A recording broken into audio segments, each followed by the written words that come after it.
kind of wrap up what your emotions are at this moment, given what just took place on the field? It's tough. It's tough to do. It's been kind of a roller coaster of a day, emotion-wise. Just driving to the park and then going through, trying to get ready, and people coming up to you, and that you might not see for a few months or whatever, and just the personal conversations that you have with people you see. I've been seeing day after day, and trying to hold it all together and trying to get my body ready to get out there and play. Finish off the season, and I thought I had it going pretty good, holding it together, and then my two girls ran out on the field and kind of lost it there for a moment, and that was a cool moment. I didn't know that was going to happen, and I guess my wife bribed them with a new toy if they were to go on the field and stay out there for Dad. So I appreciate that, but it was just a day of up and down, and the crowd's reaction, and just the reaction from the other players, the White Sox, and I got to thank Rick Renneria and his staff for being so accommodating for what happened, and it's a one-run ball game, and me, the competitor, I want to respect the game and let it play out the way it is, but had an opportunity to do that, and I didn't think that was going to be a possibility ever, and I'm glad I took that opportunity. Just a roller coaster of a day, and trying to have the good at bats. After those warm ovations from the crowd, and it just I don't know who wrote up this day, but actually I know who wrote up the day, but I'm definitely very thankful for it. Joe, with the double in your last at bat, winning the game, being able to catch, having the final scene play out the way it did, was that the ideal ending for you? And if that was the ideal ending, will that factor into your decision whether to keep playing? Yeah, it's like I said, I got a lot of emotions going on right now, and today I don't think could have went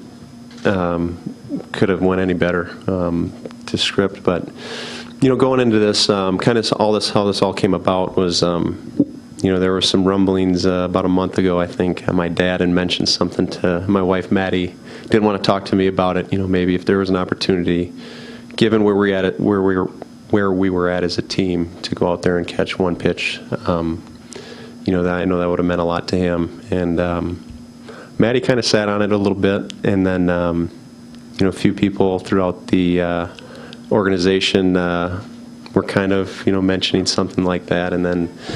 Not until Friday, Mike Herman caught me right when I walked in and was trying to get me to maybe do something like that. And I was like, no, Mike, I can't do it. And then Nate Dahman, our bullpen catcher, we got one of my closest friends, and Derek Shelton pulled me into Hot Rod's office and asked about the possibility of making it happen. And, and hearing what they had to say, and how much it would mean. I think they knew how much it would mean to me, but not, to other people. I think they convinced me that it'd be okay. So that was Friday before the doubleheader, and after that conversation, I just had to go find a room and just be alone. I started welling up and trying to hold those emotions in. So I think you guys saw how important and how important that moment was for me, just to be able to have a chance to put the gear back on. And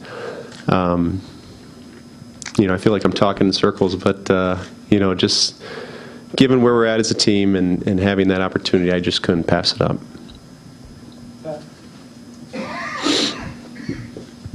Yeah, Joe, you actually answered about 95% of what I was going to ask you, but I'll throw something else out there. I imagine you probably had to run that by the White Sox. Was there some sort of tacit agreement that whoever was at the plate wasn't going to swing when you were back there? Yeah. So I'm glad you brought that up, because that was my first response. I said, my wife might kill me if I go back there and and they swing. But and that's the thing. And she was so behind it, and I'm so thankful for that. But that was my first question to Derek and Nate. I said, if I'm going to do this, it's got to be, they got to be on board and a take, because that's a risk that I made that decision, 5 years ago, and I wanted to honor that, for my family and myself too. But like I said, I mean, I can't thank Rick Renneria and the Chicago White Sox for agreeing to that and let me have that moment. It meant a lot.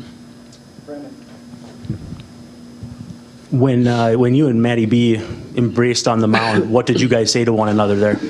Well, that's the thing, after that conversation with Derek and Nate, after I gathered myself a little bit, I had another question I wanted to ask, and I was like, geez, who have I caught on this team? And Gibson was the only guy that I caught on the staff, is what I recall. But, playing with Matt the last couple years and the amount of respect that I have for him and how he goes about his business and just the player he is and the person he is, I wanted him to share that moment with me. And, we've become pretty close. And, I told him after, I said, I wish I was able to play a lot more years with him because he's about as good as they come. And I was able to share that moment with him. And, Chris Jimenez coming back, taking my spot, I couldn't think of a better guy to do that too. He's up there at the top of my list for teammates as well. Joe, it looked like at one point you were standing at first talking to Darryl Boston, and then after he said something, you looked at the White Sox, maybe I'm wrong, and went like this. What was that about? Do you remember that at all? When was that? Was I? Oh, it was Cooper, their pitching coach. He relayed a message. He said that was really, really nice of him, and he said I was one of the best left-handed hitters he saw, and that meant a lot to me. And I wanted to make sure to acknowledge him because I've had some battles with him in the White Sox for a long time, and I respect him. I have the utmost respect for him and that staff, and that was just a signal to him and telling him that I appreciate that.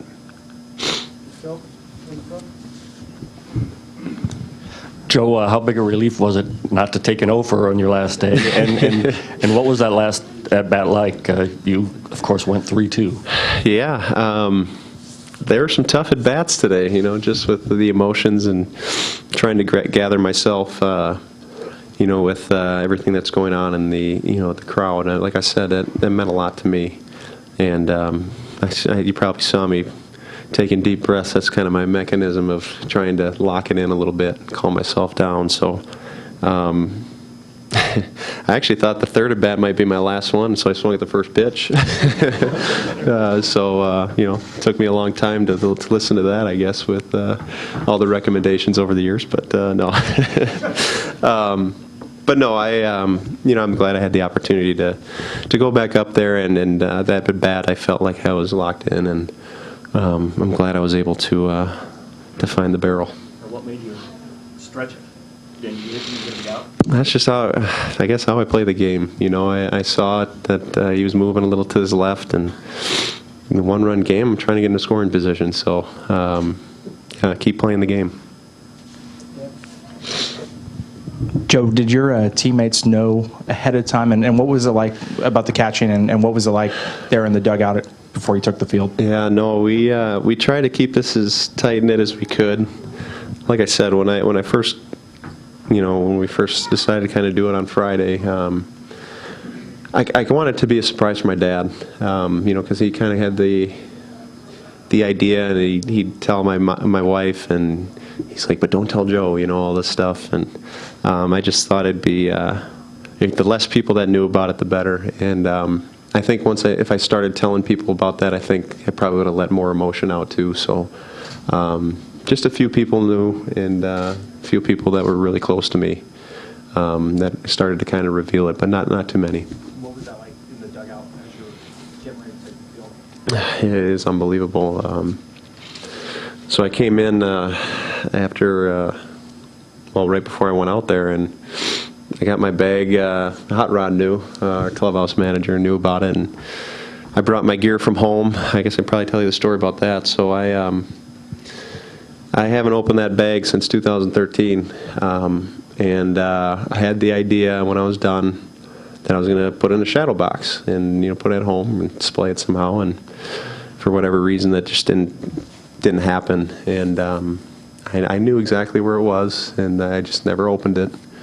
But so I picked it up. Actually, last night I opened it for the first time and put it on over my clothes and started getting emotional. But brought it in and put it in the back of my trunk.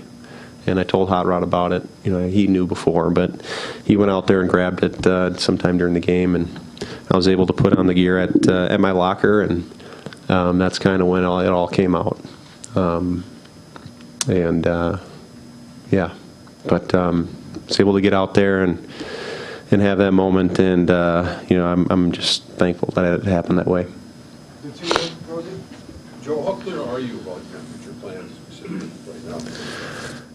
I mean, I